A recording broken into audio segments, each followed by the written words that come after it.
What's going on, everybody? Welcome back to another Pinterest surfing session where we look through some really cool designs. Before we get started, please make sure you are subscribed to support the channel. Alright, so right at the very beginning on my Pinterest feed, there's always some really cool things to look at, and I finally did solve the Britney problem. I just chose one of the images and said, see less like this, and then I refreshed the page, and then it showed another Britney picture.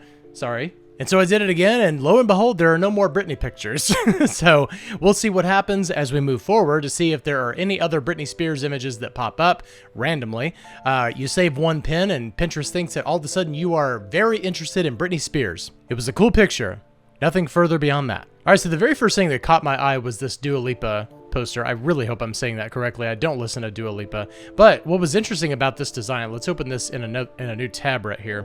What was interesting about this is the fact that she's kind of coming out of the type, but also contained within the type as well. At least it kind of looks like that. And it's probably like that because of the white background that's behind her.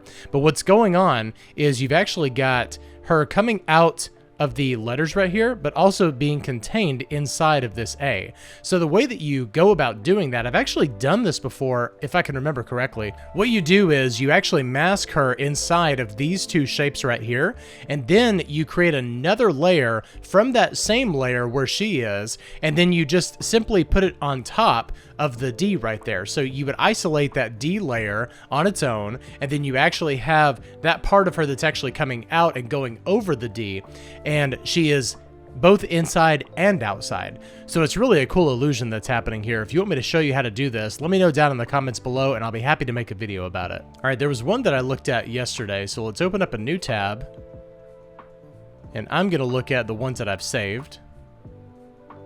We'll just go into all pins right here. Let me see if I can find it. Okay, here it is.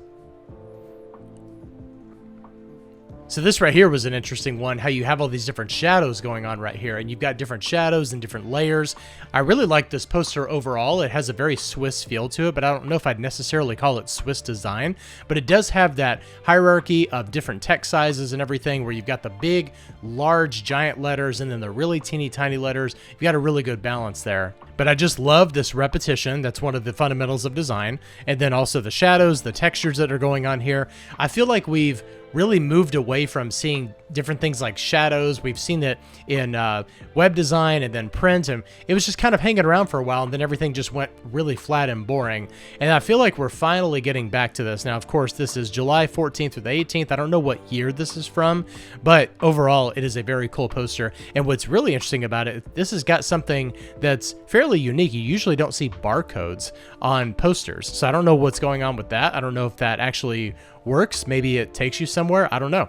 But it is a really cool addition to the poster. It just makes it look very unique. Here's another one that I saved yesterday. This is a very Bauhaus heavy design. You've got these different circles. And what's really cool about this is that achieving this type of effect right here is actually fairly easy. You can do it pretty easily in Illustrator. Again, if you want me to show you how to do that, let me know down in the comments below and I'll cover this. But the layout here is very timeless and modern at the same time. So you've got just a really cool combination of both of those things. And I love this color palette. I'm a big sucker for orange. I think a lot of designers really enjoy orange. It's a very creative and warm color, and it's something that you don't really see too much of in a lot of major brands. One that I can think of off the top of my head, obviously, is Home Depot. Something that everyone knows, but I'm struggling to think of anything else. Maybe Whataburger. I think that they have orange in their branding, but there's not a whole lot of major brands that use like a bright orange or this kind of an orange. It's a little bit more of a salmon type of orange. But anyway, either way, really love orange, and this is a cool design.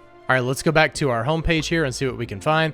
Now, this right here, I'm a really big fan of old branding, especially something like Doritos. I used to eat Doritos when I was a kid. So anytime that I see this old logo and branding right here, sometimes you can really utilize this as inspiration for something else that you're doing, whether it's a poster or even a logo design. You're seeing a lot of logos and brands and everything go backwards, and I love that. I love that Pizza Hut has gone back to their 80s logo. Burger King has gone back to their 90s and like 80s logo and everything.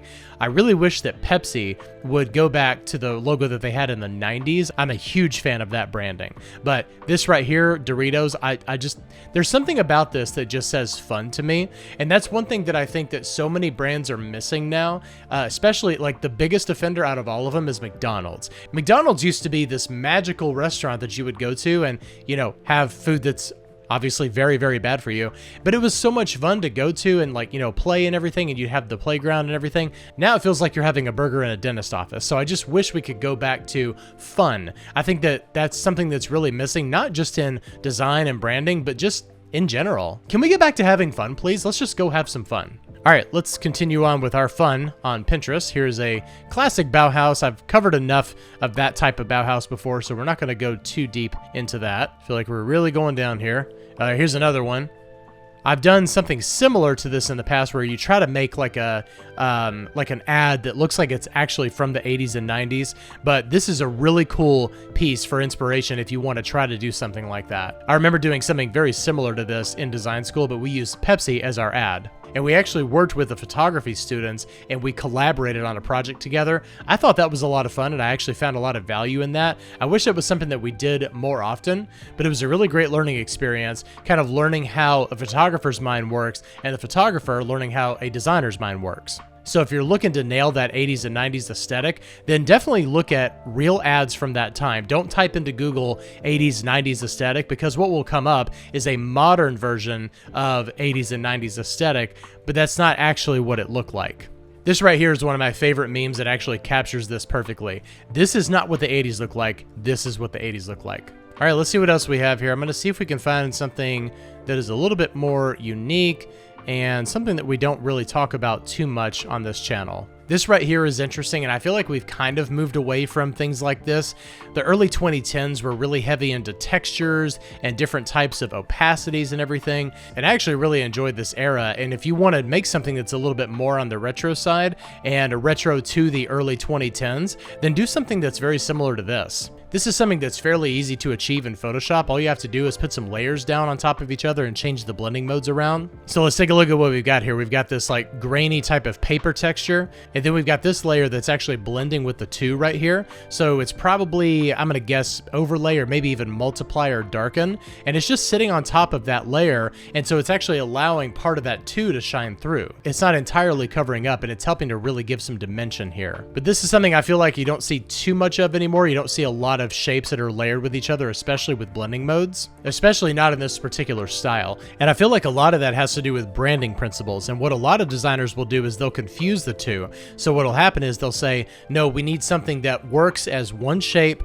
as the logo. It needs to work in all black, it needs to work in all white, it also needs to work in all color. That is true, but you don't have to apply that same principle to poster designs. Poster designs can have a lot of depth, and not necessarily this one has a lot of depth, but it does have some, but it doesn't have to adhere to branding principles. So just keep that in mind for future projects when you're doing something similar to this. All right, this one is really cool right here, and what I love about this is that this black area is part of the poster, but it looks like the paper itself is actually being crumbled in on itself and being folded over several times. This isn't something that I've tried to do myself, but I think that I would be able to figure out how to do this if I just kind of did a little bit of experimentation. Maybe I'll try that, and then if I can figure out how to do it, I'll make a video on it. But I just love the colors here, and anything that has that photocopy type of look to it, I always fall in love with that. Here's something funny just for the heck of it. The Credible Hulk always cites his sources. That's hilarious. All right, I don't know about you, but I absolutely love the colors in this design. We've got yellow, orange, and blue. If I were doing this, I'd probably brighten up that blue just a little bit, maybe a little bit closer to royal blue, but this is really cool. And this is actually not that difficult to achieve in Illustrator. It's fairly simple, actually. It's just a matter of laying down your type, and then you draw these really cool shapes right here, and all you have to do with this is just draw it with your pen tool, or actually I would suggest your pencil tool, and make sure that it's set to smooth. And then you compose them exactly as you want them over the text, and then just grab your Pathfinder tool and just select everything and click on divide. And then you can go into each one of these sections and color them individually. A lot of times the simplest execution yields the best results. And this is one of those examples of simplicity yielding a very cool design. All right, here's something that's kind of reminiscent of some mid to late 90s graphic design going on, where you've got this really cool layering of all these different letters, and the text is also adhering to the shape of her hair right there.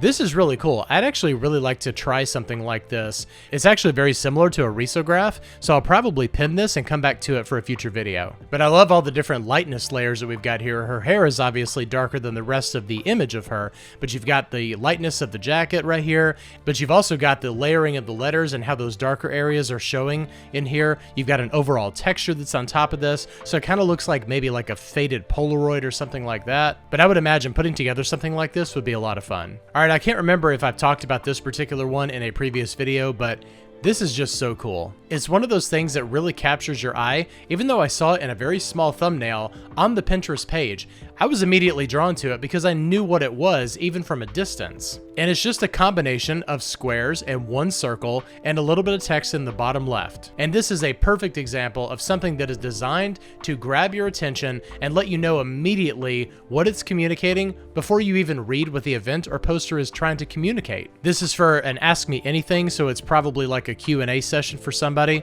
and I just love everything about this. I love the fact that it's on a white background using this really cool reddish orange type of color, and it's just so simple in its communication, and I love this. I would make a video on how to create this, but I feel like I would just be directly copying it. But I could see something very similar if you were doing like a series of minimalist posters for, say, like the 90s Batman series. You could use this for Batman Forever, a green question mark on a black background. That would actually be pretty cool. But then you could also take this idea and apply that to the rest of the movies in that series, and then you could really expand beyond that and do an entire series of a whole bunch of different posters for movies that are even unrelated to each other. And just have that simple, basic geometric concept present through all of those posters. That would actually be pretty cool. All right, and here's another thing that I feel like we've kind of gotten away from as print designers, is getting away from actual effects in our poster designs. So what we've got here is a Swiss layout, probably using a Swiss grid, but we've got this radial type that's also using a radial blur, and then we've got textures going on here to give it some really cool noise and give it a bit of a faded look. In my opinion, we should get back to doing things like this as well. Clean, minimalist type definitely has its place, but we should also be experimenting with other things that might go along with the brand or the event or whatever it is we're trying to communicate. There's nothing wrong with using effects as long as you don't overdo them and you do them right.